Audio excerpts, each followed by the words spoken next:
Hello hi everyone, welcome to my channel. ఇవాళ daily మన లైఫ్లో యూజ్ చేసే మరికొన్ని తెలుగు పదాలను ఇంగ్లీష్లో ఎలా మాట్లాడాలో క్లియర్ ఎక్స్ప్లెనేషన్ తోటి, అదేవిధంగా ఎగ్జాంపుల్ సెంటెన్సెస్ తోటి కూడా చూసేద్దాం. వీడియోని స్కిప్ చేయకుండా ఎండ్ వరకు చూడడానికి ట్రై చేయండి. ఖచ్చితంగా మీరు ఇంగ్లీష్ని ప్రాక్టీస్ చేయడానికి, అదేవిధంగా మీ లైఫ్లో ఇంగ్లీష్లో మాట్లాడడానికి కూడా ఉపయోగపడుతుందని అనుకుంటున్నాను. ముందుగా మర్చిపోయాను లేదా నేను మర్చిపోయాను, ఈ పదాన్ని మనం మన లైఫ్లో తరచూ అంటూనే ఉంటాం కదా. ఇలా చెప్పడానికి ఇంగ్లీష్లో ఐ ఫర్గాట్ అని చెప్తూ ఉంటాము. అంటే నేను మర్చిపోయాను అనే అర్థం వస్తూ ఉంటుంది. ఈ పదానికి సంబంధించిన కొన్ని ఎగ్జాంపుల్ సెంటెన్సెస్ని చూసేద్దాం. ఏమి ఇచ్చానో మర్చిపోయాను ఇలా చెప్పడాన్ని I forgot what I gave అని చెప్తూ ఉంటాము. అంటే నేను ఏమి ఇచ్చానో నేను మర్చిపోయాను అనే అర్థం వస్తూ ఉంటుంది. వాట్ ఐ గేవ్ అంటే నేను ఏమి ఇచ్చానో అనే అర్థం వస్తుంది. తర్వాత ఏం రాశానో మర్చిపోయాను ఇలా చెప్పడాన్ని I forgot what I wrote అని చెప్తూ ఉంటాము. అంటే నేను ఏం రాశానో మర్చిపోయాను అనే అర్థం వస్తూ ఉంటుంది. ఐ ఫర్గాట్ అంటే నేను మర్చిపోయాను. వాట్ ఐ వ్రోట్ అంటే నేను రాసినది లేదా నేను రాసిందేదో అది మర్చిపోయాను అనే అర్థం వస్తూ ఉంటుంది. తర్వాత నేను ఏమన్నానో మర్చిపోయాను ఇలా చెప్పడాన్ని I forgot what I said అని చెప్తూ ఉంటాము. తర్వాత ఏం కొన్నానో మర్చిపోయాను ఇలా చెప్పడాన్ని I forgot what I bought అని చెప్తూ ఉంటాము. అంటే నేను కొనింది మర్చిపోయాను, నేనేం కొన్నానో అది మర్చిపోయాను. వాట్ ఐ బాట్ అంటే నేను కొన్నది లేదా నేను ఏం కొన్నానో అనే అర్థం వస్తూ ఉంటుంది. తర్వాత ఏం చూశానో మర్చిపోయాను ఇలా చెప్పడాన్ని I forgot what I saw అని చెప్తూ ఉంటాము. ఈ ఎగ్జాంపుల్స్ అన్నీ చూసిన తర్వాత మీకు ఒక సింపుల్ క్వశ్చన్. ఏం తిన్నానో మర్చిపోయాను ఈ వాక్యాన్ని ఇంగ్లీష్లో ఎలా చెప్పాలో మీకు కనుక తెలిసినట్లయితే తప్పకుండా కమెంట్లో తెలియచేయండి. తర్వాత మనం ఈ పదాన్ని మన డైలీ లైఫ్లో అంటూనే ఉంటాం కదా. తర్వాత చేద్దాం, తర్వాత చూద్దాం, తరువాత తిందాం అని ఇలా చెప్పడాన్ని ఇంగ్లీష్లో లేటర్ అని చెప్తూ ఉంటాము. అంటే తరువాత అనే అర్థం వస్తూ ఉంటుంది. ఈ పదానికి సంబంధించిన కొన్ని ఎగ్జాంపుల్ సెంటెన్సెస్ని చూసేద్దాం. మనం తరువాత ఆడదామా ఇలా అడగడాన్ని ఇంగ్లీష్లో కెన్ వి ప్లే లేటర్ అని చెప్తూ ఉంటాము. తర్వాత మనం తర్వాత తిందామా ఇలా అడగడాన్ని కెన్ వి ఈట్ లేటర్ అని చెప్తూ ఉంటాము. అంటే మనం తర్వాత తిందామా అనే అర్థం వస్తూ ఉంటుంది. తర్వాత మనం తర్వాత నేర్చుకుందామా ఇలా చెప్పడాన్ని కెన్ వి లెర్న్ లేటర్ అని చెప్తూ ఉంటాము. అదేవిధంగా మనం తర్వాత చూపిద్దామా ఇలా చెప్పడాన్ని కెన్ వి షో లేటర్ అని చెప్తూ ఉంటాము. తర్వాత మనం తర్వాత వెళ్దామా ఇలా అడగడాన్ని కెన్ వి గో లేటర్ అని చెప్తూ ఉంటాము.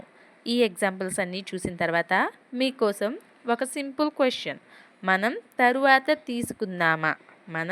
తరువాత తీసుకుందామా ఈ వాక్యాన్ని ఇంగ్లీష్లో ఎలా చెప్పాలో మీకు కనుక తెలిసినట్లయితే తప్పకుండా కమెంట్లో తెలియచేయండి. తరువాత పదం ధైర్యం ఉంటే. మనం అంటూనే ఉంటాం కదా, ధైర్యం ఉంటే ఆమెతో మాట్లాడు, ధైర్యం ఉంటే ఈ పని చెయ్యి, ధైర్యం ఉంటే అక్కడికి వెళ్ళు అని ఇలా చెప్పడాన్ని ఇంగ్లీష్లో ఇఫ్ యు డేర్ అని చెప్తూ ఉంటాము. అంటే నీకు ధైర్యం ఉన్నట్లయితే లేదా నీకు ధైర్యం ఉంటే ఇలాంటి అర్థాలు వస్తూ ఉంటాయి. ఇప్పుడు ఈ పదానికి సంబంధించిన ఎగ్జాంపుల్ సెంటెన్సెస్ని చూసేద్దాం.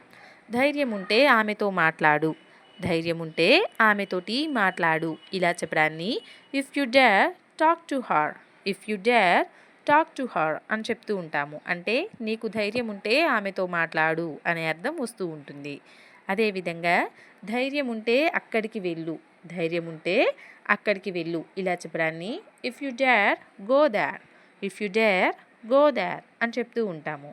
తర్వాత ధైర్యం ఉంటే ఆమెతో గొడవ పడు, ధైర్యం ఉంటే ఆమెతోటి గొడవ పడు ఇలా చెప్పడాన్ని if you dare fight with her, if you dare fight with her అని చెప్తూ ఉంటాము. ఫైట్ విత్ హర్ అంటే గొడవ పడు లేదా ఆమెతోటి పోట్లాడు ఇలాంటి అర్థాలు వస్తూ ఉంటాయి. తరువాత ధైర్యం ఉంటే ఆమెని ఇక్కడికి తీసుకొనిరా, ధైర్యం ఉంటే ఆమెని ఇక్కడికి తీసుకొనిరా ఇలా చెప్పడాన్ని if you dare bring her here, if you dare bring her here అని చెప్తూ ఉంటాము. ఈ ఎగ్జాంపుల్స్ అన్నీ చూసిన తర్వాత ఇప్పుడు మీకోసం ఒక సింపుల్ క్వశ్చన్. ధైర్యం ఉంటే అతనితో వెళ్ళు, ధైర్యం ఉంటే అతనితోటి వెళ్ళు ఈ వాక్యాన్ని ఇంగ్లీష్లో ఎలా చెప్పాలో మీకు కనుక తెలిసినట్లయితే తప్పకుండా కమెంట్స్లో తెలియచేయండి. తరువాత పదం ఎలాగోలా. మనం ఈ పదాన్ని అంటూనే ఉంటాం కదా, ఎలాగోలా చేశాను, ఎలాగోలా చేద్దాం లేదా ఎలాగోలా జాబ్ తెచ్చుకుంటాను ఇలా చెప్పడాన్ని ఇంగ్లీష్లో సమ్హౌ, సమ్హౌ అని చెప్తూ ఉంటాము. అంటే ఎలాగోలా అనే అర్థం వస్తూ ఉంటుంది. ఈ పదానికి సంబంధించిన కొన్ని ఎగ్జాంపుల్ సెంటెన్సెస్ని చూసేద్దాం.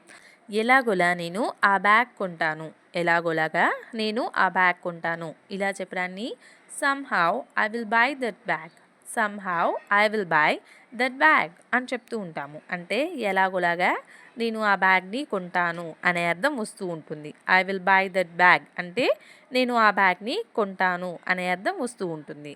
తర్వాత ఎలాగోలాగా నేను అతనిని రేపు కలుస్తాను, ఎలాగోలా నేను అతనిని రేపు కలుస్తాను ఇలా చెప్పడాన్ని somehow I will meet him tomorrow, somehow I will meet him tomorrow అని చెప్తూ ఉంటాము.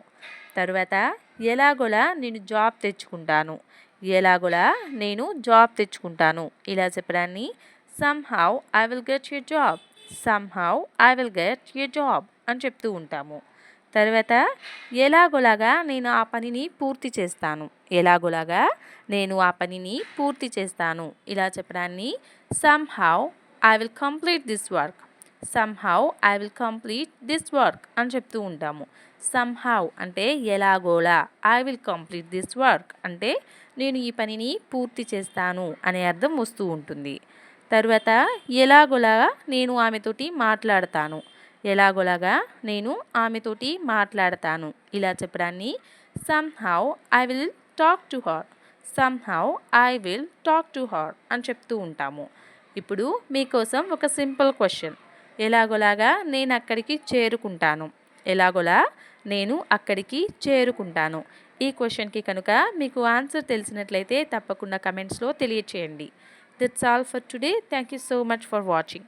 మీకు కనుక వీడియో నచ్చినట్లయితే తప్పకుండా లైక్ చేయండి. ఇలాంటి మరికొన్ని ఇంట్రెస్టింగ్ అండ్ యూస్ఫుల్ వీడియోస్ తోటి మళ్ళీ కలుద్దాం. Till then bye bye.